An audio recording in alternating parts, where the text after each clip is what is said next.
Hello, everyone, and welcome to the Purple People Podcast. This is episode number 107 of the show. It's titled Great Expectations, because this week we're going to be talking about some of the great expectations that we have for this team. And by we, I mean more than me. I mean me and Mr. Kyle Smith, who's joining me. Welcome to the show, Kyle. Thanks, Adam. What's going on, Minnesota faithfuls? How are you this week? Well, you can't tell us right now, but that's what Facebook and Twitter is for. That's true. We're inching closer and closer still. We're, 1 month away from the first preseason game? 1 month from preseason, and at the end of this month, training camp. Yeah, now we're talking. I like it. As usual for the past couple weeks, Kyle Smith's filling in for Kyle West, who is still unavailable to return to the show, but until then, I believe Kyle Smith has welcomed the opportunity to take the reins and join me here. You can ask anyone that I work with and my close personal friends. Don't give me a chance to talk about the Vikings because I will not shut up. Well, this week's show should be a little shorter. I say should because I only have 4 quick hits and then the meat and potatoes of the episode. So let's get through these quick hits so we can get to the big portion. The first quick hit's one that I really like. Tight end Kyle Rudolph has been talking about how he's been watching game film of the Cleveland Browns. More specifically, tight end Jordan Cameron, who had one heck of a year last year as the tight end in the scheme for Norv Turner. And we could see Kyle Rudolph, who is a former basketball player, has a lot of size and height. We could see him really succeed in this Norv Turner offense.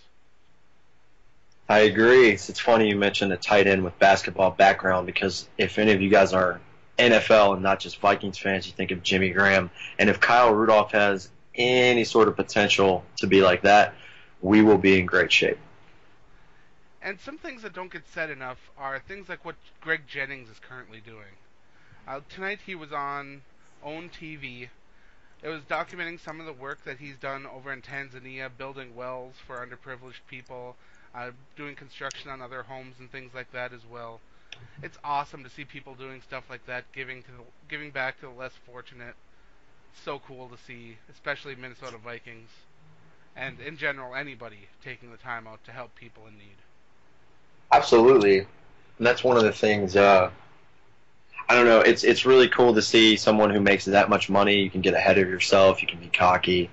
Like you're talking about Kyle Rudolph just now. I'm not sure if everyone keeps up with the Viking age or not, but someone that did an article on Kyle recently, he said, Minnesota is the place to be. Everyone's really nice. It's just a great atmosphere. And I am a firm believer, no matter where you are in your work chain, if you take care of the people below you, i.e. like Kyle Rudolph now, they'll give back. And people like Greg Jennings like to give back because Minnesota is an awesome place, apparently. Oh, yeah, and if you have Twitter, I really suggest following Greg Jennings. One of the nicest guys.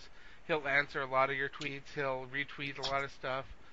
Really, one of the cooler guys on on Twitter to talk to. So, Well, second that, he's highly active in the soccer stuff as well. He's active with a lot of things going on around the world, or at least sports trends that are going on, NBA, soccer, that kind of stuff. What's that group he has going? The Success Hunters or something like that? Something like that. I saw something about it about 2 days ago. I can't think of the top of my head. I think it's something like that. Yeah, it's not that exactly, but it's something similar. Sports Illustrated has been ripping on the Vikings a bit lately, and I don't blame them because surprise. Coming off a 5-win season, it's hard to talk positive about a team like that. But they came out and said that one of the Vikings draft picks is the most underrated pick that they selected, and that was guard David Yankee. Absolutely. People are really underestimating that man. An injury made him drop in the draft. He's a talent that should have been way sooner, along with guys like Anton Exum. To me, he's a first or second round talent if he can prove that he's healthy. I would agree with that. I did more this year than I've ever done as far as studying the draft and studying what the experts say. David Yankee was a high second round from most everyone that I saw. So lucky for us if he lives up to his potential. And my very last quick hit, it's a happy one. Everson Griffin married his longtime girlfriend this weekend. So happy to see things working out real well for Everson Griffin. He gets the big deal done. He ties the knot with the mother of his child, and now things just seem to be looking up for Everson. Congrats from the Purple People podcast, Everson. I hope you live up to the expectation I know you're holding for yourself. You have a beautiful wife. Time to seal the deal, man. Let's have a good season. That's true. And right into the meat and potatoes. I love this part. Last week we did the 5 reasons to be skeptical about the Vikings entering this season. So this year this week we got the flip side. We're doing the optimistic stuff. What are things to be excited about? Things to look forward to. Last time I got a bit talkative and went down my whole list. This time let's bounce back and forth a little bit. Let's do it. I'll start out and I'll say that the thing I am most excited about this team, my number one reason, is the new defensive scheme. There were so many times last year that we saw the game fall away just because of this prevent style defense that the team was running, giving up yards, giving up first downs at the end of the game, giving teams field position unnecessarily, really just playing to hold on to the game rather than win it. And I really think that we are going to see something completely different this year, and I'm really hoping that it can be a change from the 31st ranked defense that gave up the most passing touchdowns in the NFL last year. Atrocious. Something has to change. Atrocious. I'm not sure how. This might be the shortest podcast ever. I'm sure we're going to have a lot of similarities with the positives, but that was in no particular order. I'm looking at number 3. Our new defense should be way improved from last year's team. What Adam just said, 31 in the league. I think the only other team that was worse than us was the Cowboys. If I'm mistaken, that's fine, but I'm pretty sure that was it. Our secondary was terrible, depleted with injuries. We couldn't stop the run. Poor Chad Greenway had a messed up wrist the whole season, the whole 9 yards. We'll just go down the list and we'll try to make it quick. Linval Joseph's going to stop the run. I'm hoping that Sharif Floyd is going to have a sophomore jump instead of slump. Everson Griffin and Brian Roberson, they're underrated as far as defensive end goes, but hey, it might be their time to shine. Anthony Barr, obviously our number 1 overall pick from the draft. He should be pretty good as far as raw talent and speed. And I think we have a decent rotation. I wouldn't say good, but a decent rotation for the linebacker core as far as Chad. And then who do they have plugged in? We just stole Jasper Brinkley. Well, there are a lot of capable bodies. Yes. There aren't a lot of what I'd call superstars, but I think that the Vikings are in a situation where if they're playing defense and their middle linebacker, Jasper Brinkley, goes down, I don't think you'd see a huge drop in production by plugging in a guy like Cole or Mauti. Right. And I think that's the best word to describe the team overall is capable, and I don't mean that in a negative way. This is the positive side, right. But we've only got as far as superstars go, we have one, and he's in the backfield of the offense, and then it just kind of goes down from there. But we have plenty of guys who have stepped up and made plays. It just depends on if they can collectively do that on a consistent basis, and I think, that would be the thing that I agree with you. As far as the defense should be way improved. To be specific on that, I'm going to say our cornerbacks, especially our safeties and cornerbacks, we should see a lot more improvement from there. Maybe we won't get the ball thrown on us as much or as effectively as much. Well, the Vikings did lose one of their veterans in Chris Cook, who, although he didn't get an interception and got burnt a lot, he was a regular part of the defense. They brought in a couple undersized corners, couple guys that struggled in the past but showed a lot of potential before. So this is a team that will have to prove itself. But from everything I've read and seen, this is a team that also it looks like it's willing to prove itself. And that this coaching staff, which is the number 2 on my list, that these new leaders on the coaching staff can take this talent and turn it into a winning football team. You got the new head coach, Mike Zimmer, who isn't going to take any crap. If you lined him and Frazier up, and I've said this in a couple different podcasts, you would hear 2 very, very different things. If you watched Zimmer on Hard Knocks, and if you listen to some of the post-game conferences from Leslie Frazier, you would be shocked to see the difference. The same thing goes with offensive coordinator. You got Norv Turner, and you got Bill Musgrave. They're very different players, very different coachings, very different styles. And George Edwards is a guy that is there to help institute Zimmer's defense. I don't see George Edwards as being the guy that's going to take over the defense and really run it the way he wants it run. He's there to help implement Zimmer's vision. And I'm really excited to see those two work together and get this defense back to where it should be. I'm in total agreement. You put those together very well, describing them. And this is another thing on my list. By the way, everyone, Adam and I, we kind of did this. We shouldn't tell you this, but we did this kind of by the seat of our pants tonight. We're having some internet troubles. We don't go over what we've written down. No. So this is really cool. Number one on my list is what you just said: new coach, new coordinators, new attitude.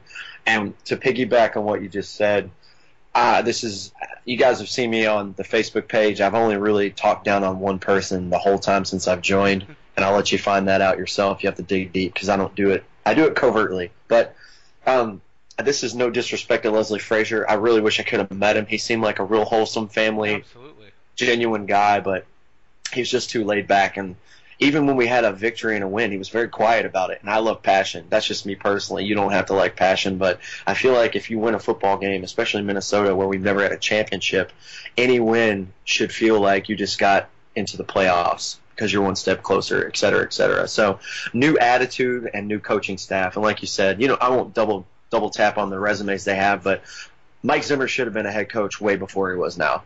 It was a consistency around the league. Norv Turner's been God, he's been everywhere. He's done a lot of things, and football is it's his life, and all of his little stamps that he has in players and teams everywhere. Really excited because, like you said, last year we had the tools. We have Adrian freaking Peterson. We have Flash 84. We've got Greg Jennings and Kyle Rudolph, and that's just the offense. I'm gonna say one thing that I think Vikings fans are really gonna like to hear. What's that? I feel from what I've seen from Zimmer in the past, he gives me the feel that I get when I watch another former defensive coordinator turned head coach, and that's Mike Tomlin. So, that would be amazing. Vikings fans should be very familiar with him because he's one that kind of slipped through the cracks for the Vikings. Yep. And now the Vikings have the opportunity to make that happen with their own Mike and Zimmer. And I think that is something that can really happen with this team.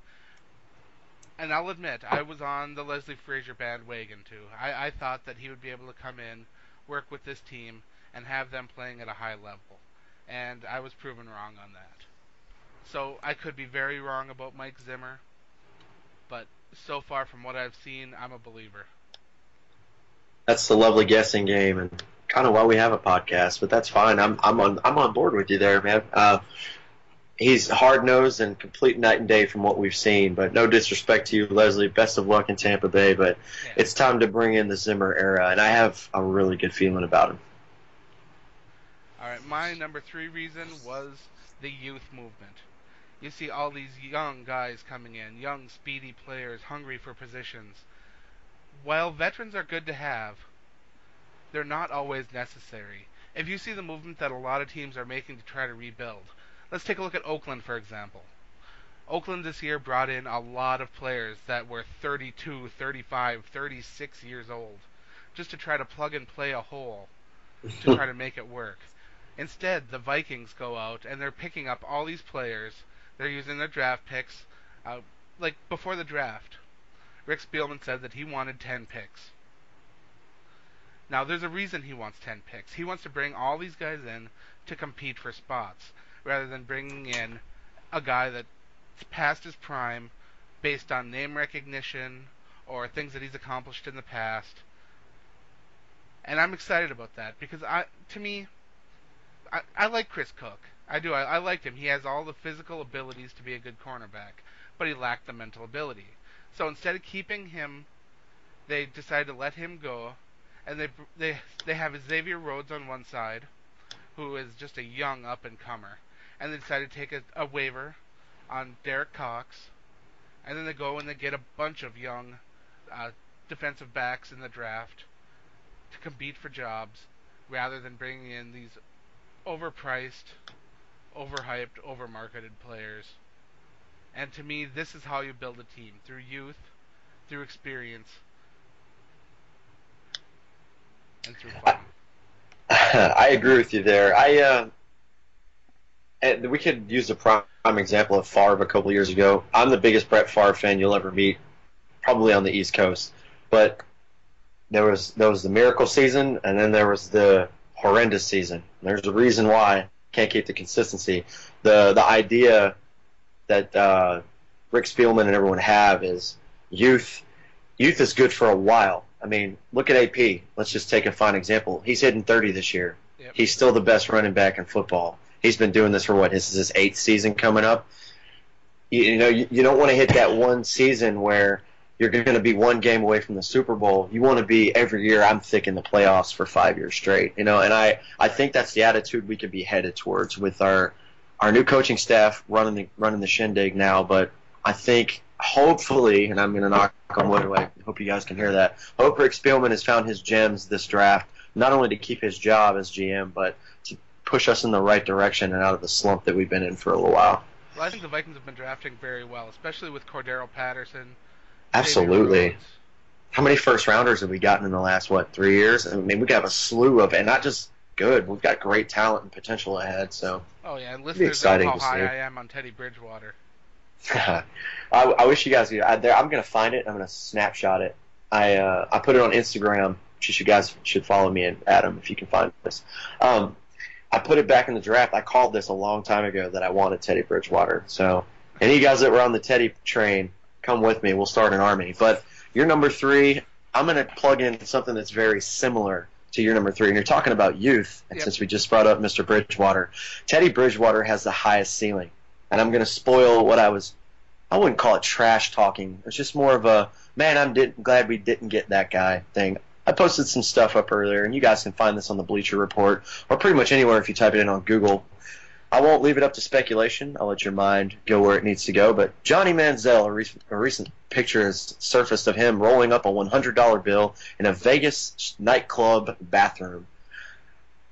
I'm just saying, one of the best things that you'll ever read was posted today, and I'm pretty sure that was you, Adams. A quote by Mr. J.J. Watt, defensive end for the Texans, talking about a lot of his teammates give him crap because he's always talking about football and he's always practicing, he's always lifting. And he said, and I'm going to paraphrase here because I was moved by it, number one, but I was just inspired by his maturity because I'm older than that kid is, and he's a monster. I met him in Manis, Kyrgyzstan, if you guys know where that is. He went on a USO tour with some NFL players. Nicest guy ever, played cornhole with him, genuine, down to earth, but he means business. And he said, I've got my whole life to, paraphrasing again, sip cocktails and go to the beach and go on vacation. Football's my life. I'm going to leave a stamp here. I want to be the best that I can be. And you know who I get that from? I get that from Teddy Bridgewater. He has the highest ceiling of any quarterback in this draft by far. I don't even think that's a conversation. You want to question his mechanics? His size is a little small. That's fine. But he has the smartest football IQ of any QB. So you guys should be really excited for that. The only thing, and hey, I'm beating a dead horse here. A ton of people have said it from different places. I don't want him to start too early, but from what I'm hearing and what we're all seeing that the Vikings.com is giving us, he's way ahead of schedule, and that's according to Norv Turner as well. So should be something to be excited for this season, hopefully. Absolutely. My number 4 is that the Vikings will be playing outside this year, and I know a lot of people might not see that as a positive. But I know the fans will love it because there's the experience of playing outside in the mud and the snow. TCF Bank Stadium, I've personally never been there, but I've watched several of the games on television, and you really do get a good hometown sense feel from it. And I think that's kind of what the Vikings have, being in a smaller market. A lot of the fan base is so compact to the Minnesota and the Dakotas and Iowa, that sort of area. You don't meet a whole lot of Vikings fans out other places. And I think that kind of compactness in TCF Stadium is going to really bring a lot of the team, fans, and everyone else together to just play hard and have fun.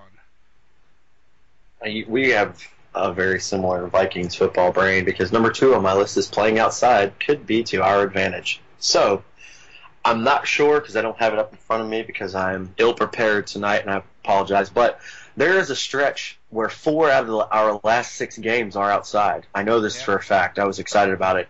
Think about this. 2 out of now 3 counting us. 3 out of the 4 teams in the NFC North play outside. Maybe it's not going to be such a shock to Chicago and Green Bay. Might give us a good advantage over Detroit. But if you're playing 4 out of the last 6 games of the season, which means December and on, you're probably going to be playing a lot of teams that aren't from around, and I think we end it in the division like usual, but Yes, that could work. That could work to our advantage so much because when you go to the Metrodome inside, it's a cool 71, whatever it was. We all watched, and it's one of the most terrifying games I ever saw when I watched my hero go down and never play football again. But I saw Brett Favre pretty much die on the field. I remember that game very well. I'm not trying to say anyone's going to die on the field this time, but hopefully that bitter cold will work to our advantage this go around. And you know what? It'll help because we're not just playing a one and done there. It'll help for next year. So we'll figure out the nooks and the crannies and the little things, and we'll use it to our advantage next year. one of the major games I think you should circle, November 30th against Carolina Panthers.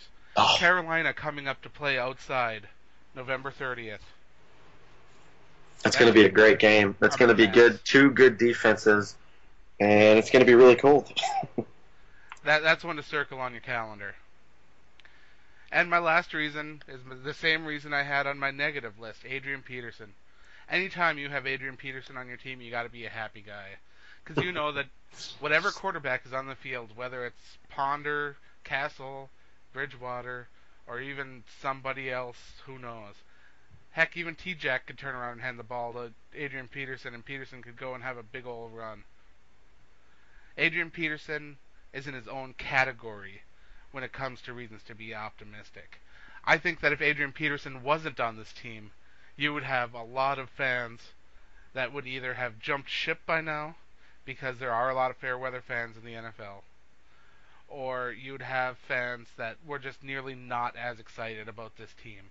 It's Purple Jesus, number 28. He's the reason why a lot of fans are still hardcore, passionate Minnesota Vikings fans. And one would be this guy right here. I've told you guys in a very long podcast ago. By the way, congrats to this show for 107 episodes. Hell yeah. That's great. I did a guest spot last year for the first time ever, and I told a story about myself. Yep. And I called it a revival, so guys don't hate me if you didn't hear it, but I used to be a Green Bay Packer fan forever, thanks to Favre. It was really weird seeing my hero say he was going to retire, not wore a Jets uniform, but when he came to Minnesota, and I'll say it again, my father, I wish he could be here to tell you, I said he's going to go to Chicago or Minnesota, he's going to go back and beat Green Bay, he's going to win another Super Bowl. Obviously, one of those didn't happen, but Right. when Favre left, I had to have a reason to stick with Minnesota, and I just needed something to cling on to. And when I watched AP early on in his career, even when I was a so-called Packer fan, it's just amazing. And he is my last reason, too.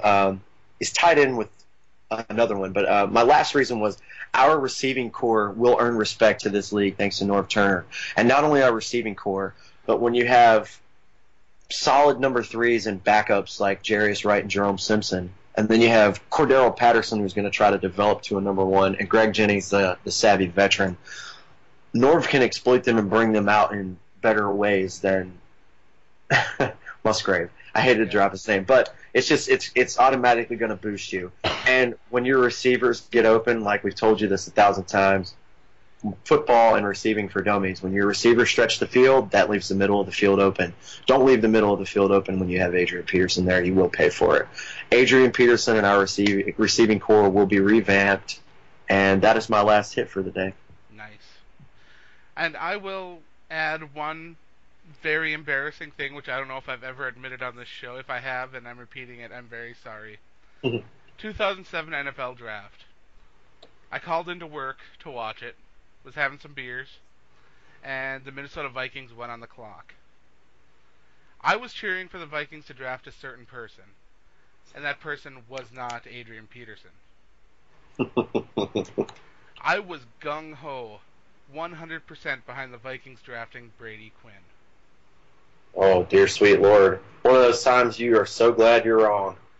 And when they said Adrian Peterson, I was like, what the hell are they doing? They have Chester Taylor, who's one heck of a runner, and you pick up this injured running back that might not even ever be 100% again. What is this team doing? You know what that reminds me of? Here's a good reference, because me and Adam, well, Adam is definitely the movie buff between the two of us, but I like to consider myself an amateur in that department. Sure. It's like Billy Madison. You remember that? Man, I'm glad I called that guy. Absolutely. Oh, I bet you every team that passed on him kicks themselves in the rear end for that too. Oh yeah, the Cardinals with Levi Brown, the Raiders with Jamarcus Russell.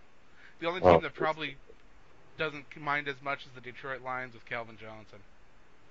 I wouldn't have minded that swap. That would have changed a lot of things. But you know what? I still believe, and I can end this on it. See, this is such a positive episode. You know how AP said 30 doesn't matter? He's going to break Emmitt Smith's record. Yeah. I am a firm believer that that's going to happen. You guys stick behind Purple Jesus. If anybody can prove the world wrong, we have found out once already that it's that guy. I have seriously learned never to doubt anything that man ever says. And I am one of the most skeptical people on the planet. When you have a 1,200-plus yard season and that's considered bad, I mean, I don't even know what's. And he didn't play. He didn't play the full 16 games. And the guy is a monster. So go ahead. People keep doubting. I'm telling you, it's gonna happen. If it doesn't all come together all at once this year, by the time we come around next year, this team is going to be one to be reckoned with. And who knows? Maybe Brady Quinn will come back and have an awesome career at the end. Who knows? There we go. Good Brady Quinn and Billy Madison references today. You guys, you're welcome. You're welcome for this episode.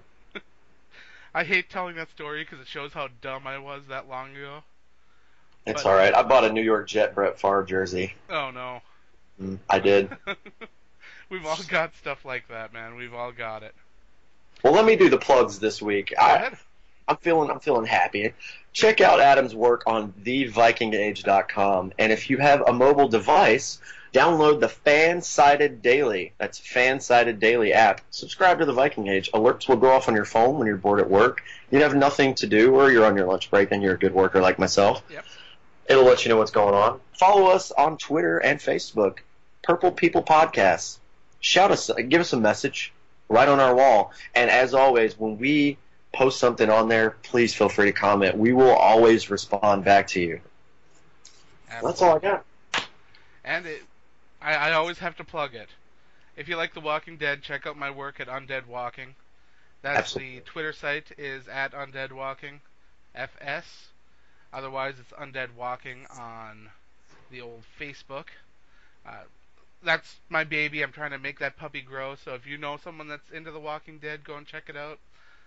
To me, there's nothing cooler than having Minnesota Vikings football and The Walking Dead coming up, especially this October.